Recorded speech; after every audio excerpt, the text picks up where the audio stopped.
todos.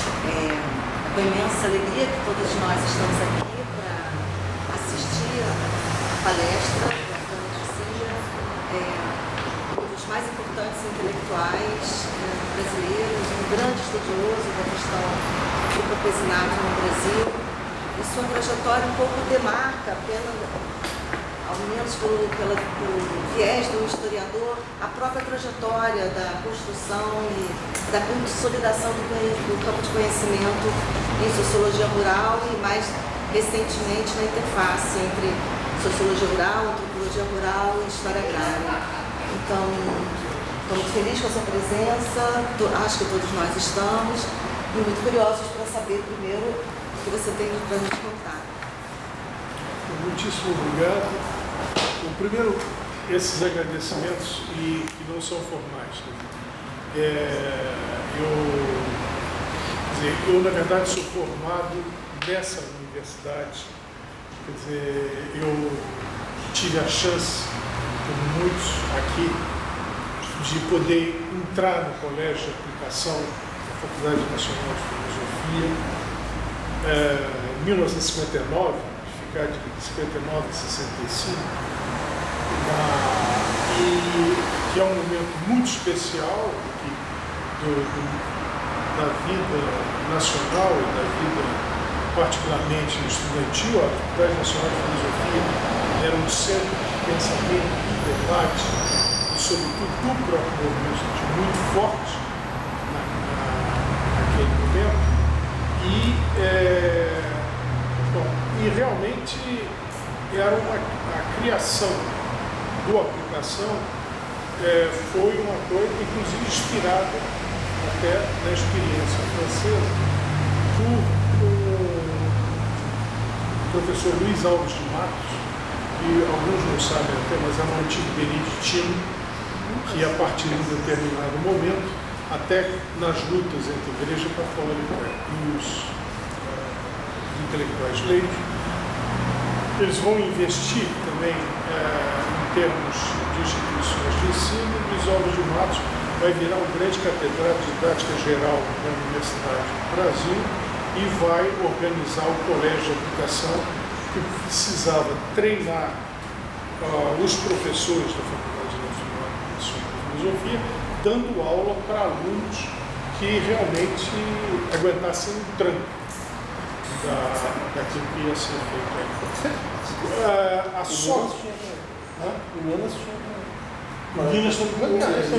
tinha, São Paulo tinha, e cá entre nós, quando eu comecei a trabalhar, mas nunca fiz trabalho completo sobre isso, trajetória política dos grandes líderes estudantis que entraram nas opções de luta armada, vocês têm uma belíssima relato do economista, parceiro do Grelado presente,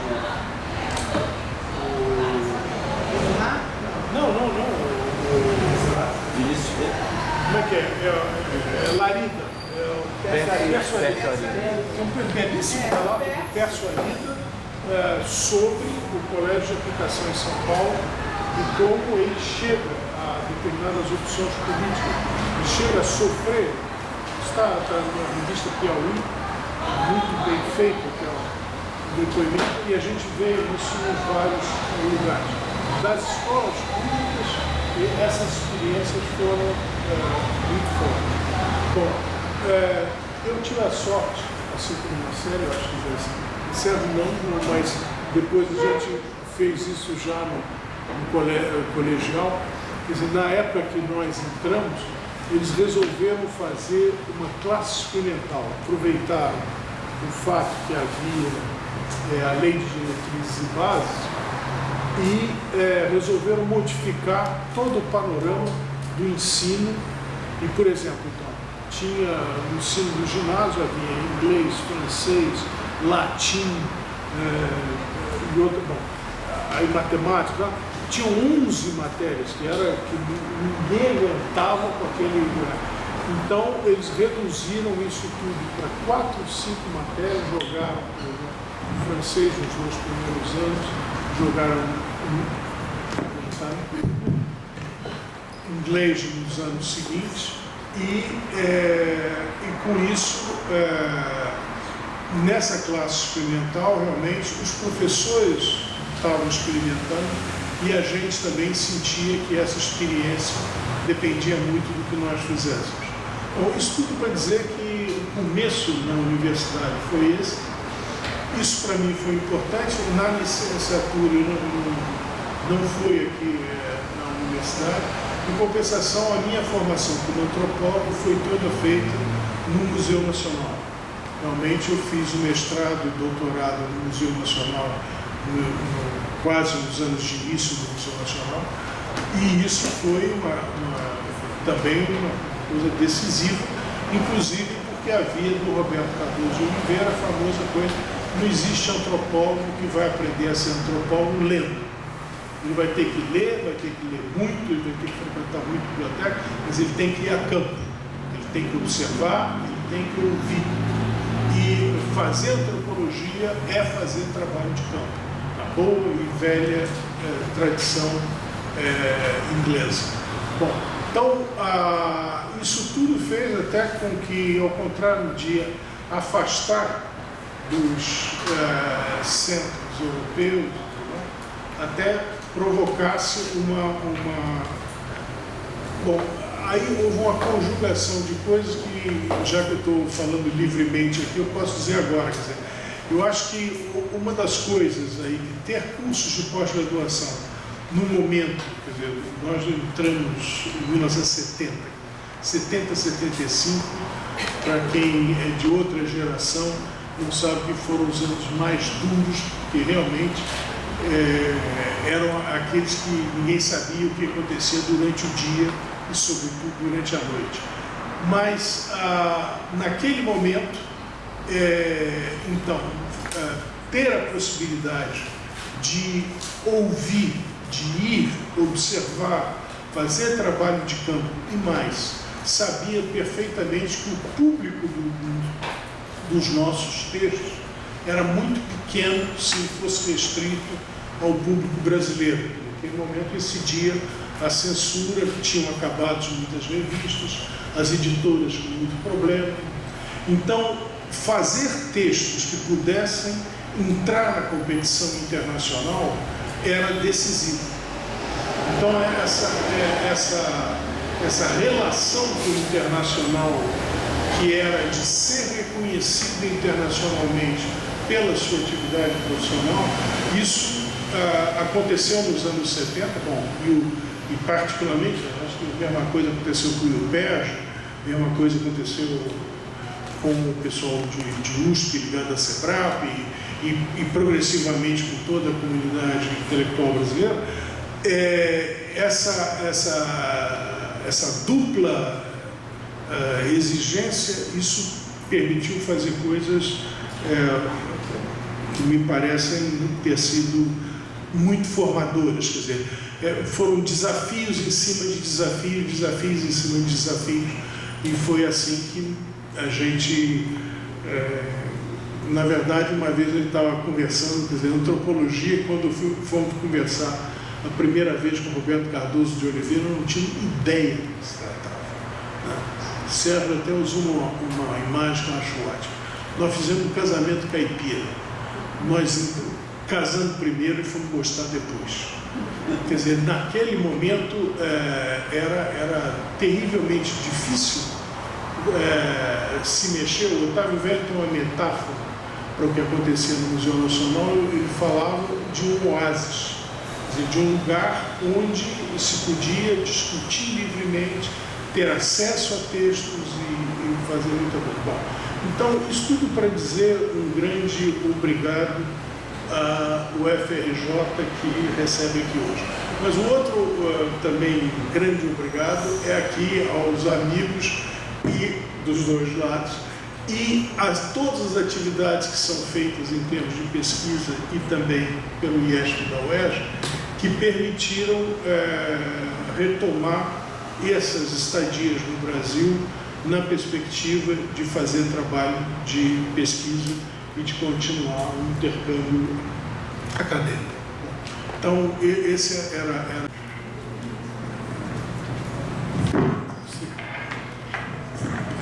Desculpem. Então, quer dizer, o que será hoje apresentado aqui é um trabalho que ainda está em desenvolvimento e é fruto do trabalho de pesquisa tanto meu quanto de um antigo orientado que hoje é um colega que é mestre de conferência da Universidade de Caen, Vassili Rivron. Vocês vão ver depois. Ele, inclusive, foi responsável pela maior parte do PowerPoint.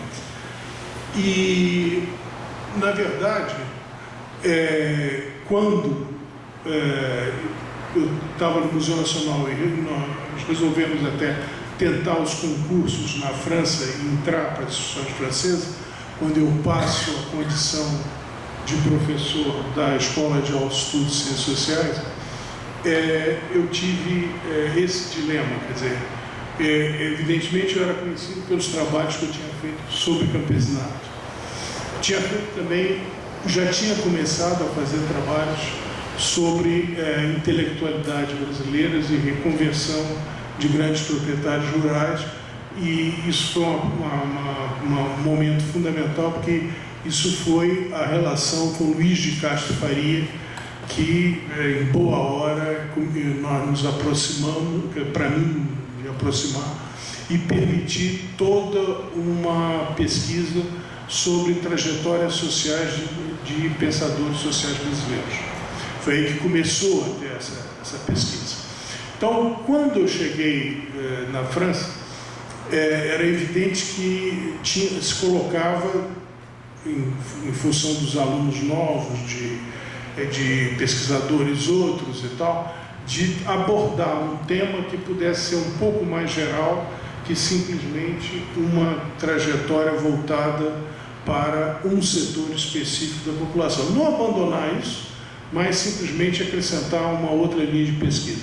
Então foi essa linha de pesquisa sobre as trajetórias intelectuais de pensadores brasileiros, de literatos, que então eu comecei a fazer, e o Vassili Rivron foi um dos primeiros orientados que fez então uma belíssima tese sobre quem eram os historiadores da literatura e quem eram os críticos literários, e uma segunda parte da tese que era como tinha sido ocorrido o processo de valorização da música popular brasileira. E aí descobriu coisas fantásticas que, enfim, estão publicadas e tal, e começou a trabalhar sistematicamente sobre isso.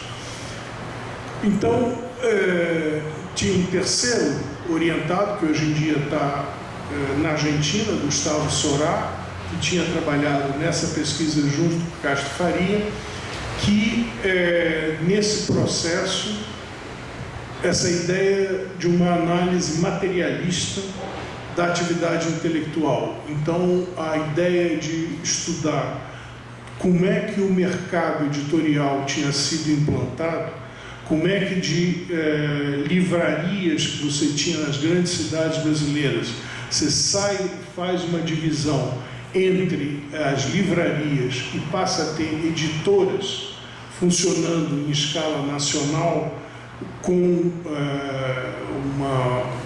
autores novos, temas novos e tudo mais. Quer dizer, todo esse processo o Gustavo descobre naquele momento, no belíssimo livro, o conselho de vocês, chama-se Brasilianos. Ele descobre os arquivos da José Olímpio. Felizmente, esses arquivos hoje estão nos arquivos nacionais, no Arquivo Nacional. Mas naquela época estava tudo num galpão, não tinha nada, ninguém nem mexia nisso. Ele conta essa história toda e é muito interessante para a gente entender qual é a relação entre a construção de objeto intelectual e a própria construção de arquivos e a própria materialidade daquilo que vai permitir fazer inovações. Então, assim, essa pesquisa tinha um tripé. Eu peguei a parte dessa literatura nova dos anos 30, os ensaístas, como Sérgio Buarque de Holanda, como Gilberto Freire, como Caio Prado Júnior, como, enfim, tinha Oliveira Viana, enfim, aí tem muitos autores, e os romancistas, sobretudo os romancistas do Nordeste. O Vassili pegou a questão dos historiadores da literatura e o Gustavo Sorá pegou a ideia ele pegou toda a pesquisa sobre a montagem do mercado editorial. Com isso, na verdade, é um livro que nós estamos fazendo a 6 mãos, que é um livro sobre como é que a literatura nacional ela é completamente renovada e impõe novos temas, novas maneiras de tratar esses temas e também recebe um reconhecimento como nunca tinha havido no passado. Bom, então eu dei um pouco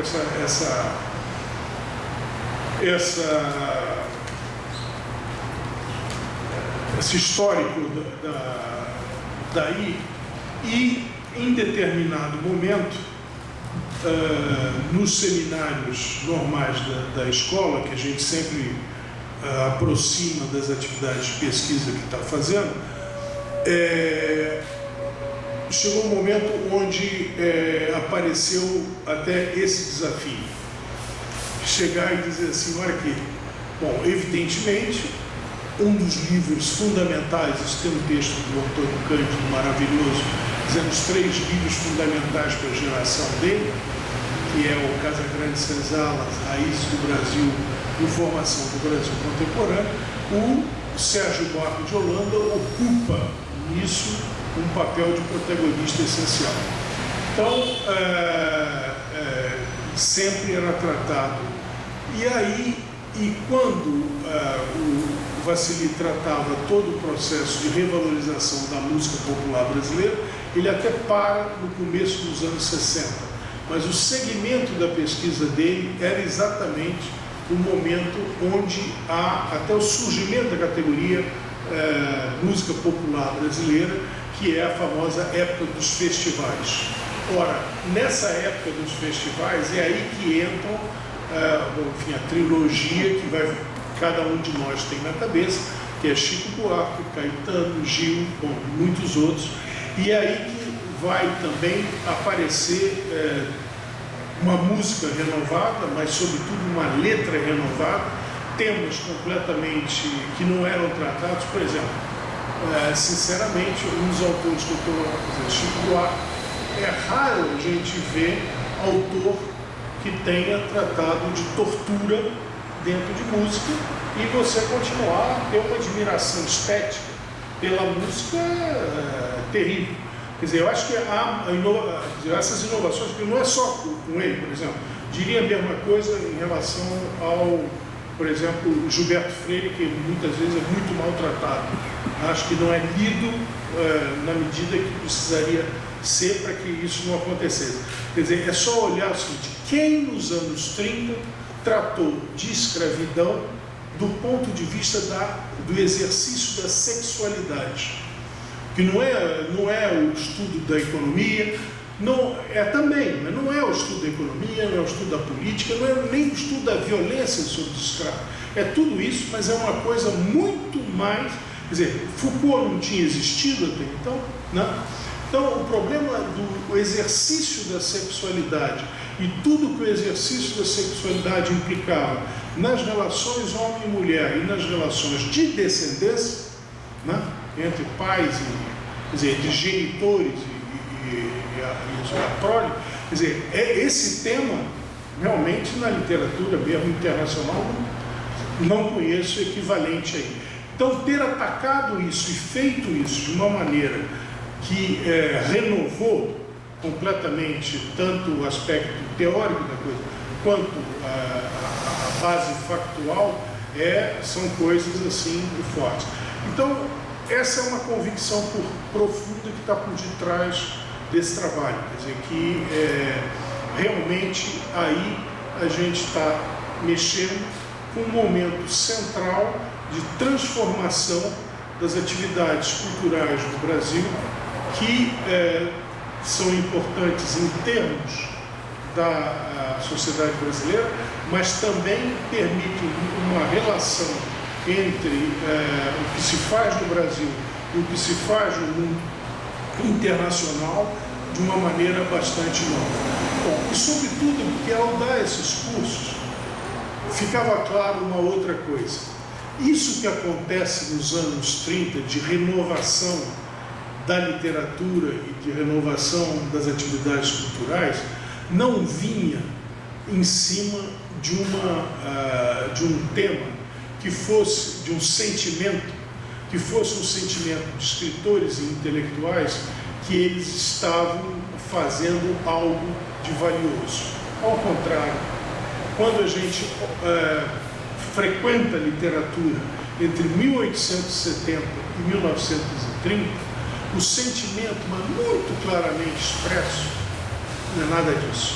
Nós somos uma raça de mestiços, e raça de mestiço é raça de degenerados, e degenerados está incapacitado de aceder às conquistas da civilização, tais como elas existem na Europa e nos Estados Unidos.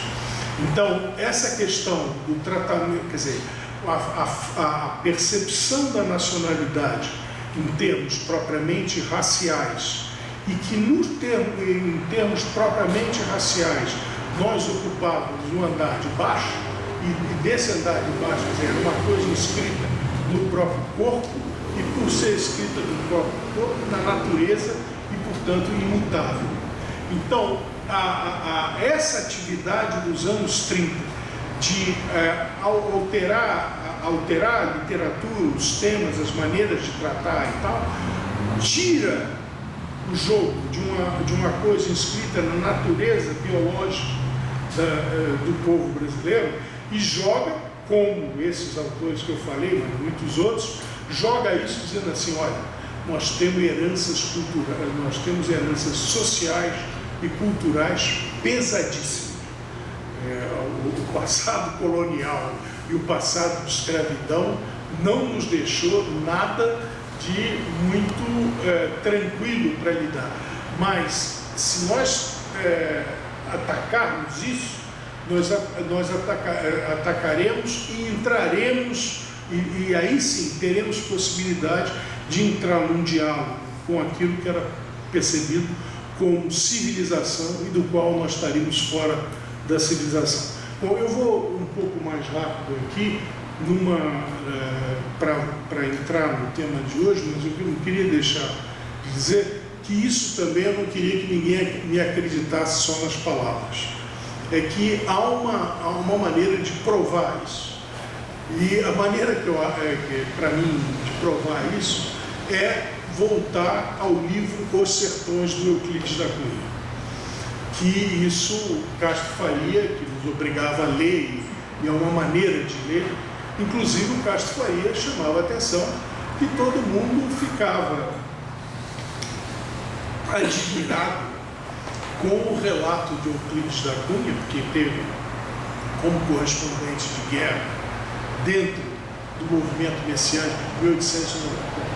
Desculpe, a Guerra de Canudos é de 1893 a 1897, nos sertões da Bahia. E o livro Os Sertões vai bem no início do século, ele é de 1902.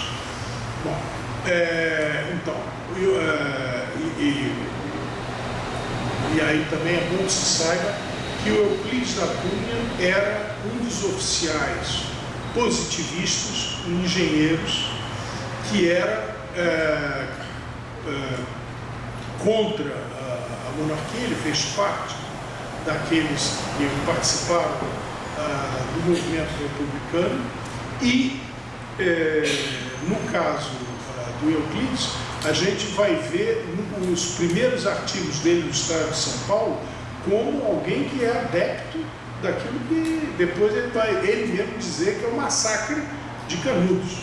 Então tem até um artigo que fica célebre, o Alfredo Wagner trabalhou sobre isso, eu retomo, que é a Troia de Taipa. E a Troia de Taipa é Canudos, ele vai primeiro tratar Troia de Taipa, depois ele primeiro vai fazer de Canudos a ideia que se faziam os positivistas a partir da Revolução Francesa, pegar todo o levante de Canudos como o que houve com Chouans na Vendéia.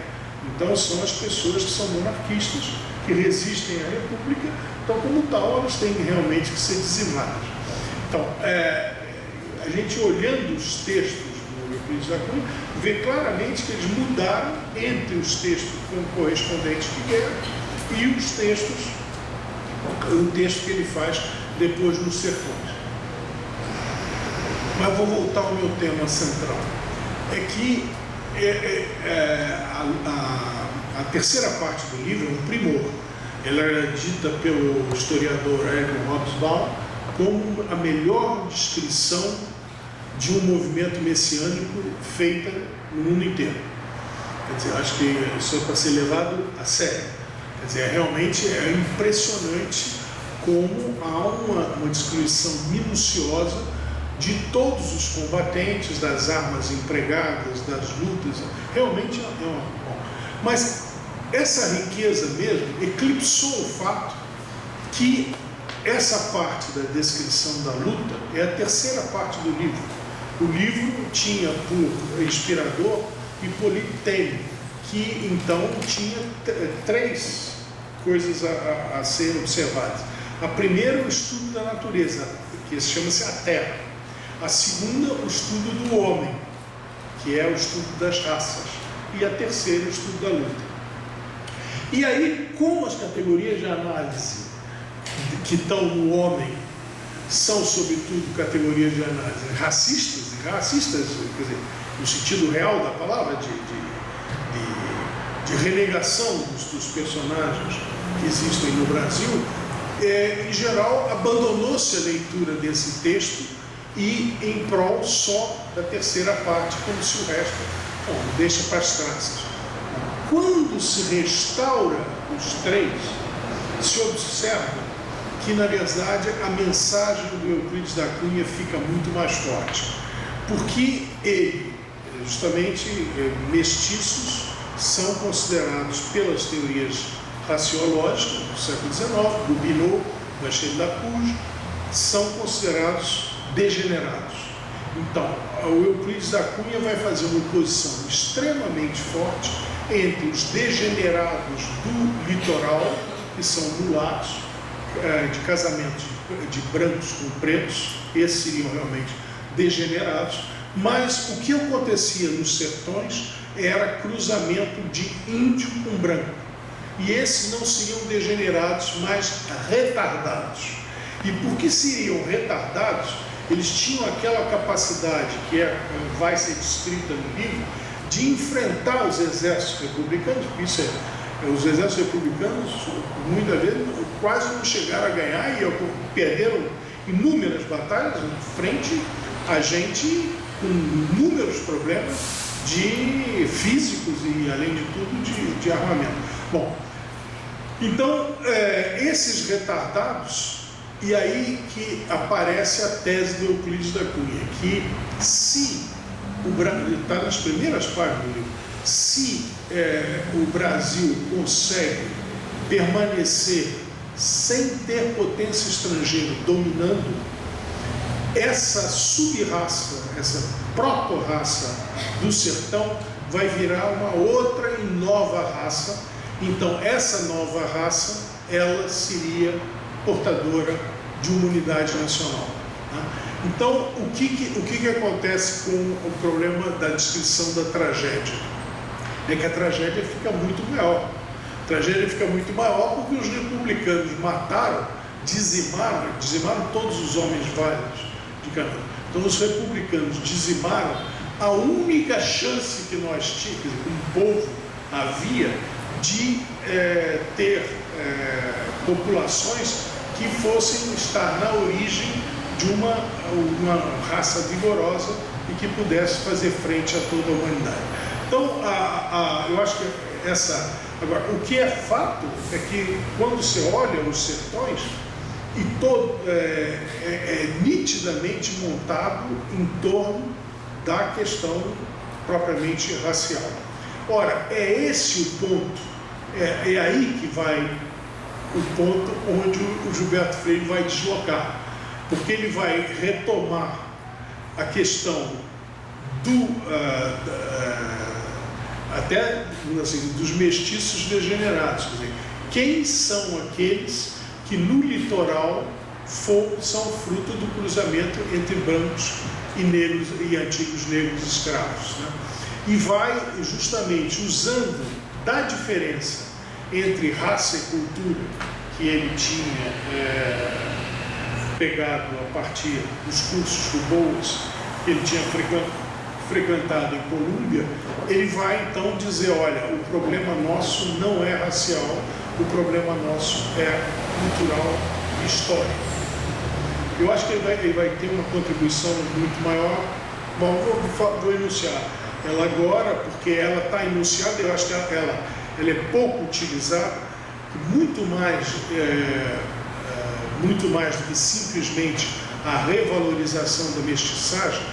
O Gilberto fez uma coisa muito mais importante, acho.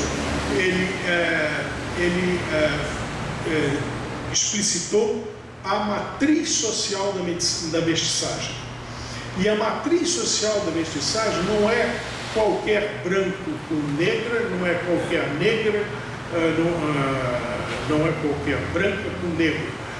A matriz social da mestiçagem é a poligamia de senhores brancos. Então isso quer dizer, havia, e quando se lê Casa Grande Senzala, se vê a esposa branca que está na Casa Grande. Mas o patriarca da Casa Grande tem muito mais, tem uma dualidade entre as esposas e as mulheres também recebem casas, as mulheres também têm acesso à manutenção dos seus filhos, netos e tudo mais, do patriarca branco. Então há uma dominação masculina que é muito fundamental nessa relação propriamente entre grupos sociais, e mais, eu acho que isso é tão mais importante quanto isso acontece tanto com o Gilberto Freire quanto o Sérgio Buarque. Isso é uma coisa que eu acho que se leva até hoje pouco em consideração. Eles, ao fazerem o que fizeram, eles inscrevem num tempo longo aquilo que estava acontecendo nas plantações, nas grandes propriedades. Quer dizer, a questão não é apenas entre os polígamos e as mulheres, mas cria a questão da gestão da prole. E quem é a prole, se a prole tem o nome do pai, se não tem o nome do pai, enfim, todas as heranças que estão em jogo com isso. Então, joga isso no longo prazo, e no caso do Gilberto Freire, isso é tão claro que essa hierarquia social que é formada durante esse tempo, ele vai dizer uma coisa que depois eu vou voltar aqui, porque o Sérgio Buarque também vai retomar isso, é que a passagem dessas famílias de grandes patriarcas para as cidades, para Recife, para Salvador, para as cidades do Rio de Janeiro e tal, a passagem para a cidade não modifica não só certos comportamentos básicos, como não modifica a hierarquia social. Então não é à toa que já no primeiro volume de Casa Grande Senzala, ele chamava a atenção que o volume seguinte seria Sobrados e Mucambos, ou seja, por homologia há uma hierarquia social que é recriada aí. Bom, então o primeiro ponto era esse, era chegar e entender que certas percepções da coletividade nacional e da atividade intelectual como escritor, absolutamente desvalorizadas no final do século XIX e no começo do século XX, como é que tudo isso teve um sopro de vida renovado nos anos 20 e 30 e, sobretudo, fazer isso através de pessoas concretas, do estudo dos itinerários concretos de certos indivíduos.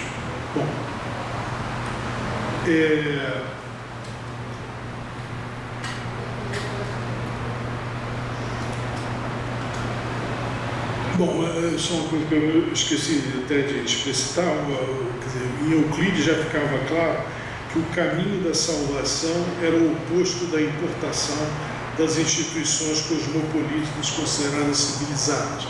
Era, ao contrário, um apelo para que, se fosse para os sertões, se conhece, quer dizer, matamos aqueles que poderiam nos salvar pelo absoluto desconhecimento que nós temos e pelo desprezo que nós temos das populações mais desassistidas.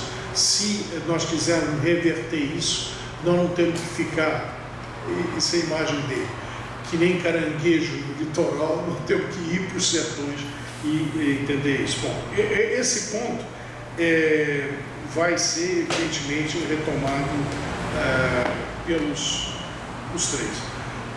Então, nisso, eu acho que permite que a gente veja a valorização da literatura nacional nos anos 30 como uma parte de um processo mais amplo, que ele sim vai alterar o jogo. Sem dúvida nenhuma, 1930 é um momento onde o Estado brasileiro sofre uma enorme transformação com tudo que é a subida do grupo de Vargas e tudo mais. Eu não vou agora desenvolver esse ponto, senão a gente não para mais.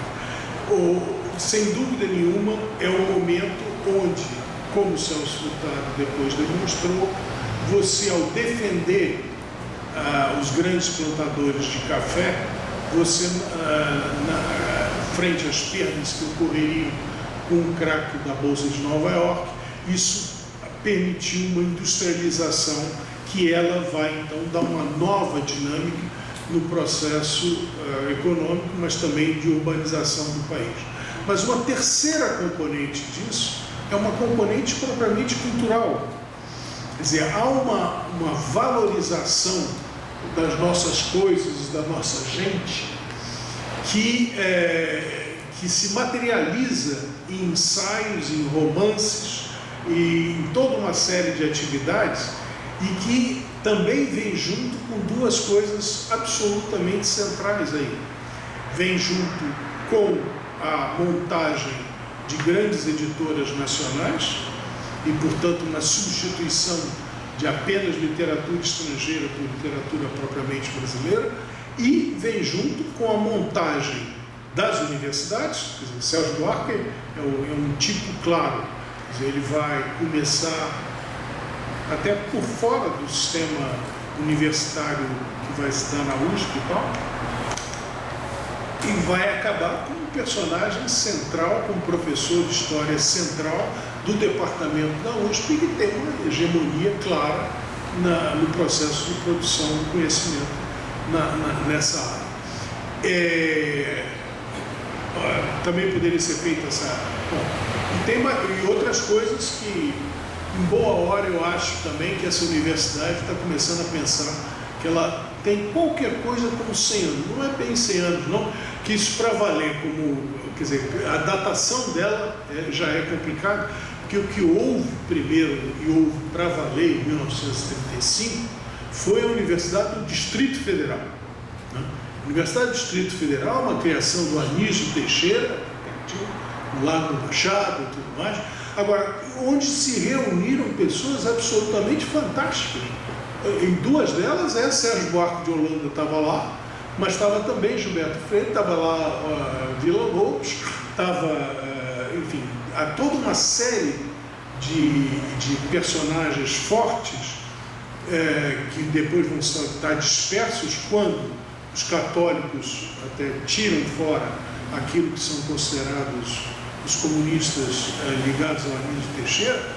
Mas essa Universidade do Distrito Federal a primeira tentativa, que é de 35, e é muito importante, e ela é totalmente reorganizada a partir de 39, e aí entra a questão da Faculdade Nacional de Filosofia, ou seja,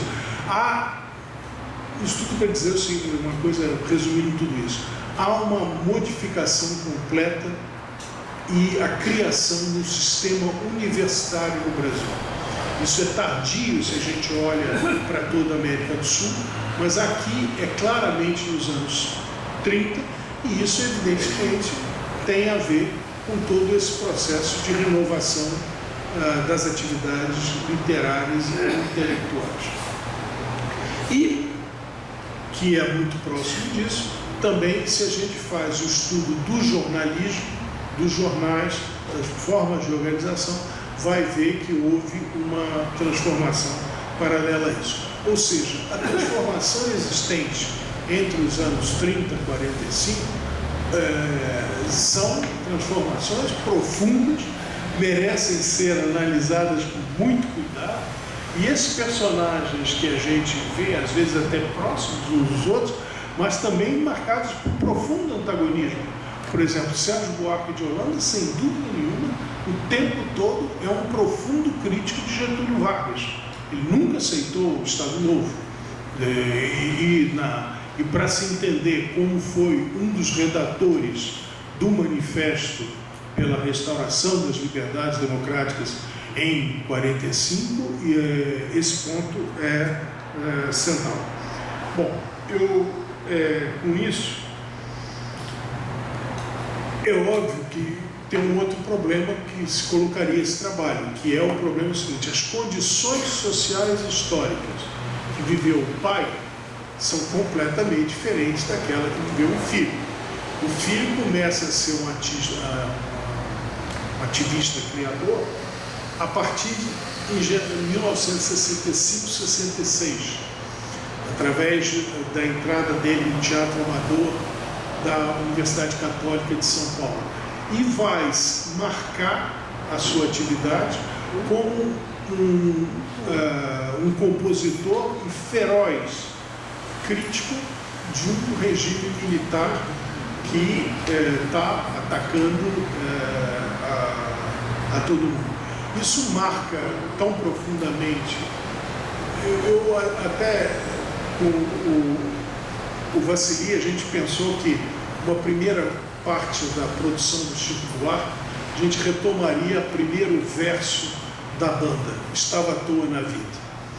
Quer dizer, realmente, quando a gente olha as músicas ali, são músicas assim, bem de temas leves, e um pouco de botar alegria onde não tem e tal, mas não há uma espécie de entendimento da violência, das relações de força que estão nesse jogo. E progressivamente, o que a gente vê onde ele virou de uma excelência, como por exemplo na música Cálice, é exatamente quando ele entra como aquele que vai enunciar o medo, a dor, a dificuldade, ou quando vai enunciar coisas como: quem é essa mulher? Que é, na verdade, a mãe do Stuart, que é feita. Então, essa diferença de tempos históricos, evidentemente, coloca o problema de entender não só, quer dizer, não há nenhuma continuidade intrínseca aos indivíduos que permita pegar tempos históricos tão diferentes e dizer que eles são próximos, né? E aí tentar entender como se passa disso tudo. Mas há duas perguntas que eu acho que nós estamos em condições de fazer. Primeiro, como o imaginário tematizado por Chico Buarque utiliza e dialoga com o imaginário forjado por seu pai? E como entender a convergência de posições intelectuais e políticas de pais e filhos? Quer dizer, ao contrário de aqui tentar demonstrar a homogeneidade, o que cada vez mais que nós trabalhamos nesse material o que a gente vê é a diversidade. Quer dizer, o Sérgio Buarque foi crítico literário, depois ele vai ser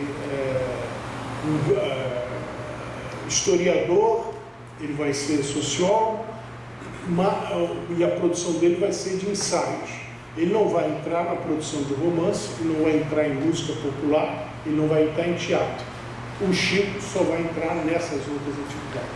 Então, as atividades onde cada um desenvolveu a sua obra foram bastante diferentes, uma das outras. Mas, além disso, quer dizer, essa diferença, eu acho que se explica se a gente olha não só os indivíduos que as fizeram, mas as condições sociais nas quais eles têm que enfrentar para se impor como produtores.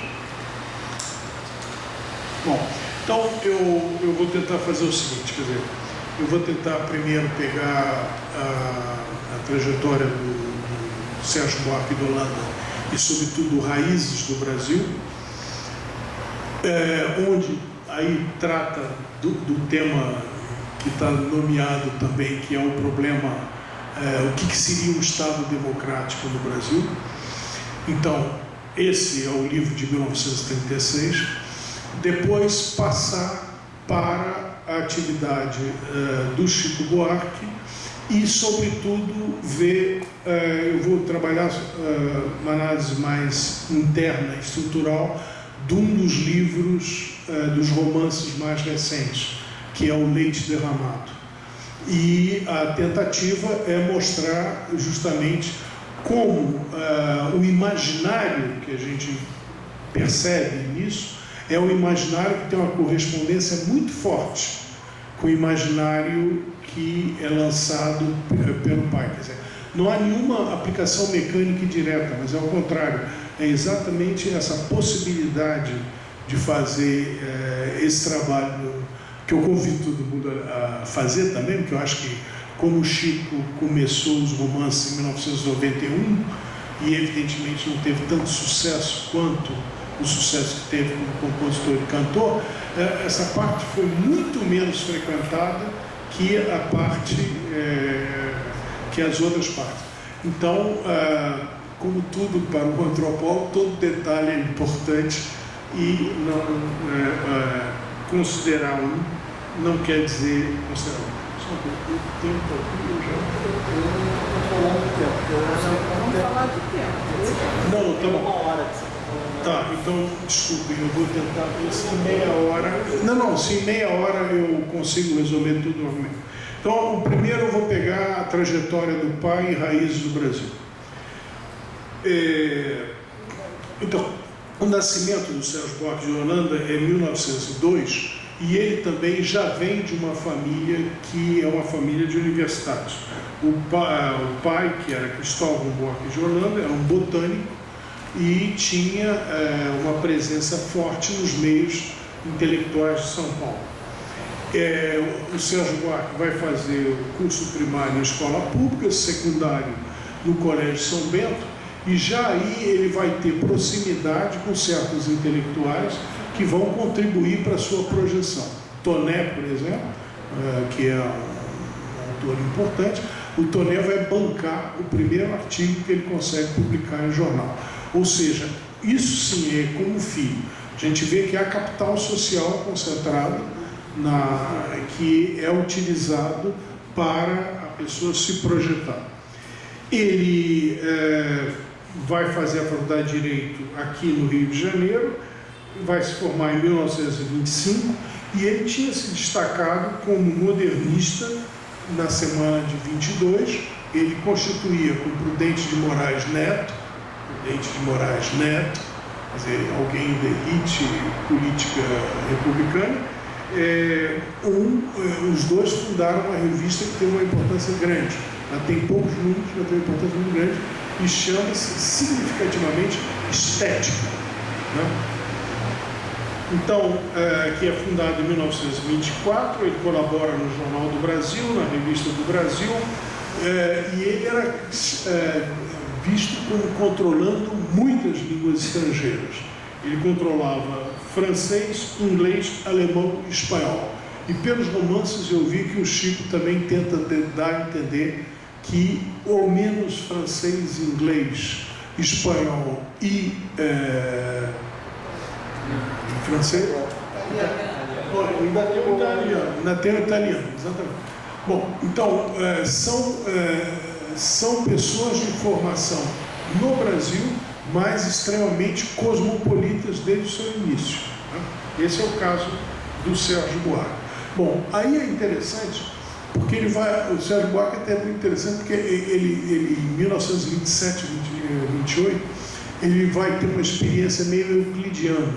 Ele aceita ir para Cachoeiro de Itapemirim, ser diretor de um jornal. Tem uma crônica do Manuel Bandeira maravilhosa sobre isso, do meu amigo Sérgio Buarque, foi se internar lá nos sertões do Espírito Santo, e volta, e na volta o Assis Chateaubriand, querendo propulsar o jornal dele, propõe ao Sérgio Buarque de Holanda fazer uma viagem à Alemanha com a possibilidade de ir à União Soviética e de ir à Polônia.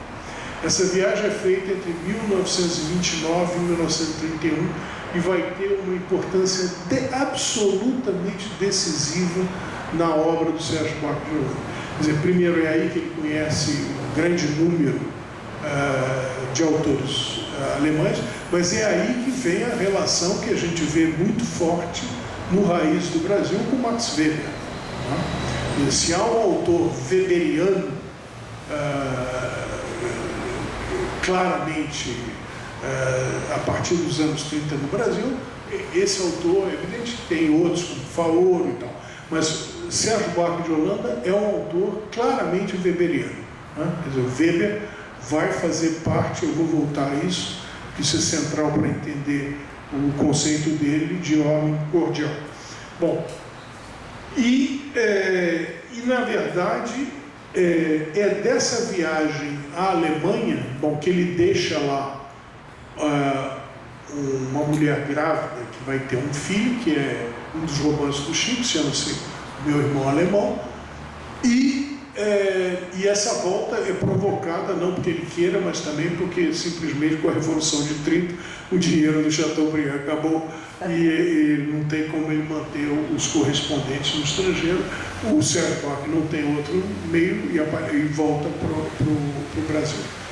Então, nessa volta para o Brasil, é aí que entre as coisas que ele vai buscar, ele vai entrar na Universidade do Distrito Federal, e ele já traz da Alemanha o Raiz do Brasil, em parte redigido, que, como todo intelectual que se preza, no começo chamava-se Teoria da América.